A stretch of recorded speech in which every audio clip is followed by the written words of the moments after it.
في الفيديو اللي فات اتكلمنا على الاخطاء اللي بيقع فيها المبتدئين قبل ما يلعبوا السكيت، فدي تكمله 10 اخطاء بيقع فيها المبتدئين. ويلا خلونا نبدا. وايه رايكم بالمكان اللي انا فيه؟ تجربه جديده بصراحه، بص كده مباني وشجر وكمان اجواء جميله بصراحه. فاول حاجه السلام عليكم، اخباركم ايه؟ اخبار الدنيا معاكم؟ طمنوني عنكم. معاكم مشوم، والنهارده يا جماعه هنتكلم عن 10 اخطاء بيقع فيها المبتدئين، وممكن في شباب برضو من المحترفين بيقعوا فيها. انا ممكن شخصيا اقع فيها بعض الاحيان. نبدا في اول خطأ.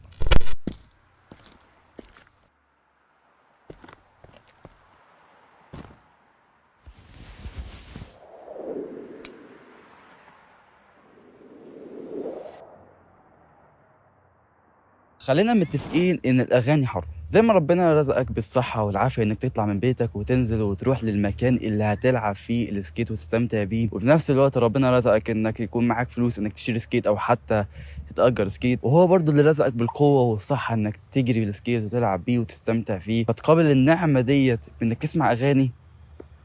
احس ان الرساله وصلت. وحاجه تانية، انت لما تيجي تبدا رياضه السكيت كمبتدئ، خلينا متفقين انك بتحتاج كل حواسك في تركيزك لانك تتعلم الرياضه ديت وتعلم جسمك والعضلات بتاعتك انك ازاي تتحرك. فانك تلبس اغاني هتحس الموضوع مشتت بالنسبه لك، هتتوتر اكتر، هيزيد نبضات قلبك او هيديك الحماس عندك اكتر، فتحس انك بتعمل حاجات غلط، حاجات المفروض انك ما تعملهاش في البدايه. انك مثلا انك تجري ومش ما عندكش فرامل، فقوم تلبس في حد، تلبس في حاجه تكسر حاجه او تاذي نفسك.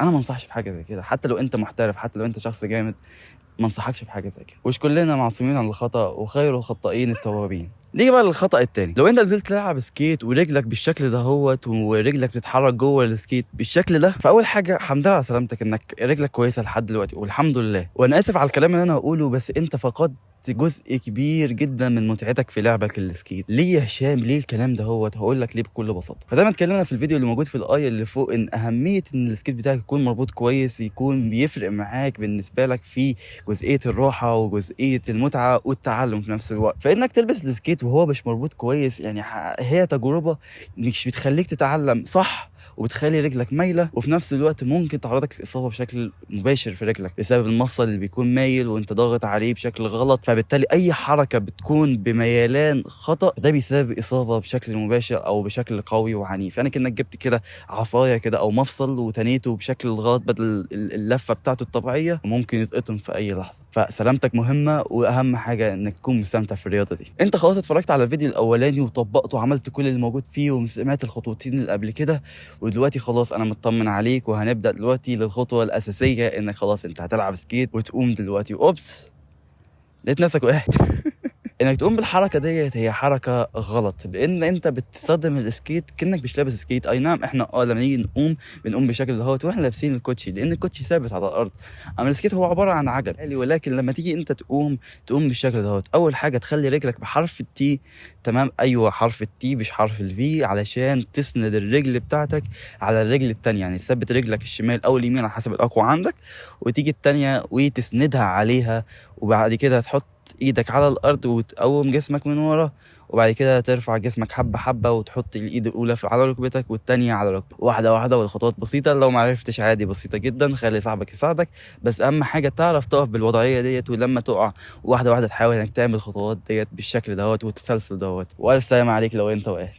يا سلام، اخيرا بقى شعور انك واقف بالسكيت شعور رهيب جدا. وخلاص انت بدأت في الخطوه الاولى انك تتعلم رياضه جديده وحاجه جديده في حياتك، ودي خطوه جميله جدا. بس هوب هوب هوب هوب، انت مش متوازن وحاسس انك هتقع على ظهرك، وبصراحه وقعه الظهر تبقى صعبه جدا. فاكر في الخطوه اللي قبل ديت لما قلت لك لما تيجي تقف حط ايدك على ركبتك ووقف في حرف التي؟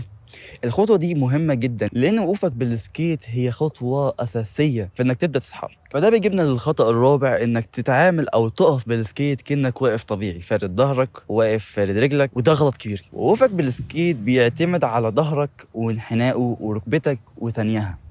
ركز معايا. فاكر لما انا قلت لك حط ايدك على ركبتك؟ ده بيساعدك جدا انك تنحي ظهرك وركبتك تكون متنيه. فانت بالوضعيه ديت لو عرفت توازن عليها، فالف مبروك، انت دلوقتي هتتلاشى جزء كبير جدا من وقعات، وخصوصا وقعه القطنيه بتكون وقعه صعبه جدا. ولو وقعتها لا قدر الله عادي هتبقى كويس باذن الله رب العالمين. بس اهم حاجه تاخد نفسك وتتريح شويه، بعد كده هتقوم وتبقى كويس. ايه ده؟ انا سامع صوت دقات قلب قويه جدا. اكيد يعني انت ما وقعتش في غرام السكيت. الخوف بص خلينا متفقين ان الخوف ده هو شعور طبيعي جدا، انك تخاف من حاجه مجهوله او حاجه انت ما جربتهاش قبل كده. ودي خلينا متفقين انها ممكن تكون اول تجربه ليك بالسكيت، انت ما جربتوش قبل كده ودي اول مره. بص خليني اطمنك، شعور الخوف من السكيت ده هي تجربه مش اول مره انت حسيتها، لان تجربه انك تمشي بالسكيت هي ما تختلفش عن خوفها لما جيت تجرب تمشي لاول مره في حياتك. اكيد كنت خايف، او ممكن انت ما اكتشفتش شعور الخوف ده ولكن انت كنت بتتعلم. ازاي بنتعلم في السكيت؟ نفس الكونسيبت بتاعها لما تيجي تمشي على رجليك. ودي بصراحه نصيحه بنصحها لاي حد اشوفه كل شويه بيقع ويسالني السكيت هتقع منه وهتصاب ولا الحاجات دي كلها. بص بقول له بكل بساطه السكيت ده كأنك بتتعلم المشي من اول وجديد، فما تقلقش خالص واطمن.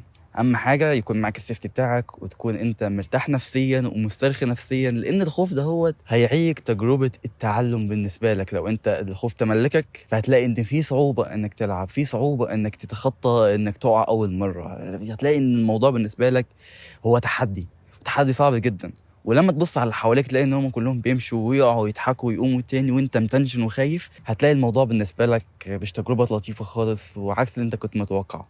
بس اطمن، عايزك تكون مرتاح نفسيا ومسترخي. ولو انت خايف من الوقعات والاصابات زي ما قلت لك السيفتي حاجه اساسيه، وممكن برضه تشترك مع مدرب بحيث انك تكون في امان. لو انت وقعت ولا حاجه يكون هو مطمن عليك وعارف اللي عندك او يسندك لما تيجي تقع. وان شاء الله قريبا هنعمل سلسله عن تعلم السكيت، بس يعني بندور على راعي بحيث ان هو يرعى السلسله، لانها بتحتاج وقت كبير جدا ومجهود كبير كدراسه وحاجات زي كده. فلو انت حابب انك ترعى السلسله دي تواصل معانا وان شاء الله ان ممكن نعمل حاجه رهيبه جدا. الخطا السادس انا بشوفه كتير جدا جدا جدا، انك تميل رجل. تميله الرجل لو كانت بشكل خارجي او داخلي التمييله دي غلط. ليه غلط يا هشام؟ انا ممكن اعرف امشي بيه واعرف اتوازن بيه، وتوازن فيه احسن بكتير جدا من التوازن لو انا هخلي رجلي ثابته بشكل مستقيم وثابت على الارض بالشكل ده. اول حاجه تجربه التعلم بالنسبه لك ممكن يكون سهله، بس ميلان رجلك اول حاجه هيبوظ السكيت بتاعك ويخلي اللاينر ذات نفسه من جوه يلف معاك. انا عارف ومؤمن جدا ان في سكيتات هي من اصلها كده بيكون فيها مشكله، بس انت حاول على قد ما تقدر ان رجليك تكون ثابته بالشكل ده. ليه يا هشام؟ برضه انت ما فهمتنيش ليه انا بتوازن وبعرف امشي بالطريقه ديت. بص انت لما تيجي تتعلم هتعرف تمشي، بس السكيت مش بس ماشي. هتيجي كده فتره اوكي انا عايز اتعلم حاجه جديده، فلما تتعلم مهاره هتلاقي ان الحركه دي بتعيقك. يعني على سبيل المثال لما تيجي تتحرك بالكونس، تخيل انت بتتحرك كده بتمشي برجل واحده ورافع رجلك الثانيه ووزنك كله على رجل واحده ورجليك مايله.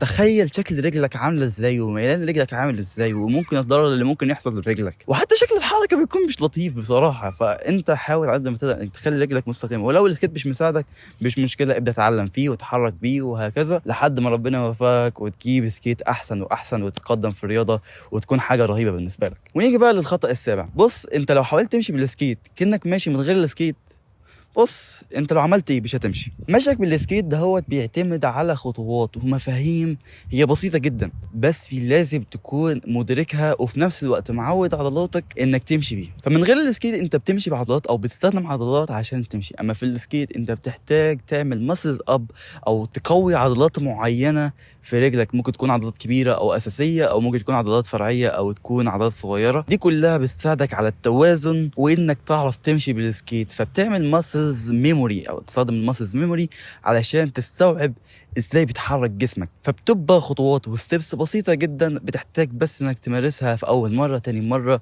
ولو انت لوحدك حاول انك تصور نفسك بحيث انك تعرف الاخطاء اللي انت بتقع فيها. فخلينا متفقين انت مهما حاولت انك تمشي بالسكيت كأنك ماشي من غير السكيت مش هتوصل لنتيجة، وبالعكس مش هتتعلم حاجة وهتحس بإحباط. اوكي دلوقتي الوعاد بالنسبة لك قلت، ودلوقتي انت بتعرف تتوازن بالسكيت وبالعكس بتعرف تمشي وبشكل كويس جدا، فعاش عليك قوي. دلوقتي بقى نيجي للخطأ السابع. لو انت شفت صاحبك او انت ممكن بتعمله انك بتفرد رجلك بشكل واسع. بص انا مش هقدر اقول لك ان الحركة ديت هي غلط 100%، ولكن غلط انك تتعود وتتعلم عليها. طب ازاي يا هشام مش خطأ 100%؟ هقول لك. لان حركة زي كده بيستخدموها الشباب اللي هم بتوع السباقات او بتوع السبيد، فدي تكنيكات انت مش هتشغل بالك بيها، واحده واحده هتعرف انك تعملها. نيجي بقى للخطأ التاسع، وهو تبص لرجلك وما تبصش قدامك. انت في الاول خلاص انت اتعودت انك تبص لرجلك وعشان تصحح لنفسك وتعرف الاخطاء اللي انت بتعملها وتظبطها، وانك تتعود انك تمشي بحرف في، فخلاص انت متعود انك تمشي وخلاص عقلك استوعب انت بتعمل حركه واحد اتنين عشان تعرف انك تمشي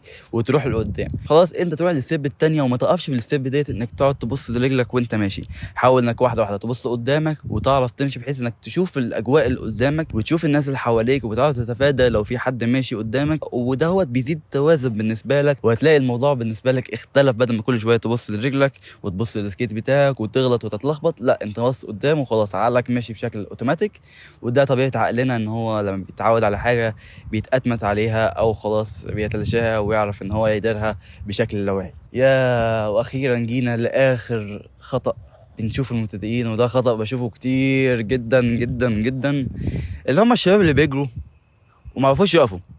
انت بتجري ليه من اساسا؟ والله يا جماعه بحس ان انا نفسي اقول له كده اللي هو إيه، تعالى كده لو سمحت يا حبيبي، انت ليه بتجري؟ ولو في حاجه كائن وقف قدامك مش هتعرف تقف، هتقع. فاللي هو انت ليه من اساسه بتجري؟ فاحنا لما نيجي نتعلم السكيت بنقول ازاي تتعلم تقف، انا متعلم ازاي تجري. خلاص احنا علمناك ازاي تمشي وممتاز وبرافو، خلاص ما تجريش، تعلم ازاي تقف عشان نعرف نجري. فدي كلها ستيبس، فان شاء الله هنستفيد فيها اكتر واكتر في السلسله باذن الله الواحد الاحد. ما تجريش وانت ما تعرفش تقف. يعني ابوس ايدك، انا نفسي المنظر دوت ما اشوفوش كتير او خلاص ما نشوفوش خالص، يعني اتمنى يعني. بص احنا يعتبر كده خلصنا 10 اخطاء، ولو انت تفاديتها تبقى شخص جامد جدا، وهتبدا بشكل نظيف، هتبدا بشكل كويس وتعرف الاخطاء وتشوف الناس ممكن تصحها لو هو صاحبك او حد تعرفه، او حتى لو حابب تنصح الناس. ففي نصيحه بصراحه نفسي اقولها لكم من القلب للقلب. النصيحه دي اقتبستها من صديقنا عادل اسماعيل في البودكاست اللي احنا منزلينه في القناه عندنا، وكان بيقول لك ما تقارنش نفسك بحد، لان ظروفك مختلفه عن ظروف الشخص التاني. ممكن انت شخص ما لعبتش رياضه قبل كده، لا في صغرك ولا في كبرك، واغلب شغلك انت قاعد على مكتب وما بتتحركش وما بتلعبش وما بتمشيش. فلما تيجي تجرب رياضه السكيت فطبيعي جدا انك تحتاج وقت اطول عن الشخص الطبيعي اللي ممكن بيلعب رياضه وهو صغير، وهو اتعلم السكيت مره او مرتين او لعب في الايس سكيت او جرب حاجه فيها توازن وقوه. فطبيعي جدا انك ما تتعلمش بسهوله او بسرعه. فما تحبطش نفسك، حاول انك تاخد الرياضه ديت بان هي ستيبس وخطوات، ان هو تشالنج، وفي نفس الوقت جاي تستمتع. فالرياضه دي جميله بصراحه وبتقوينا على الطاعه. فالله يعيننا ويعينكم يا رب العالمين. وبس ما تنسوش تصلوا على النبي، اللهم صل وسلم على سيدنا محمد. كان معكم الشوم، بأمان الله الكريم. السلام عليكم.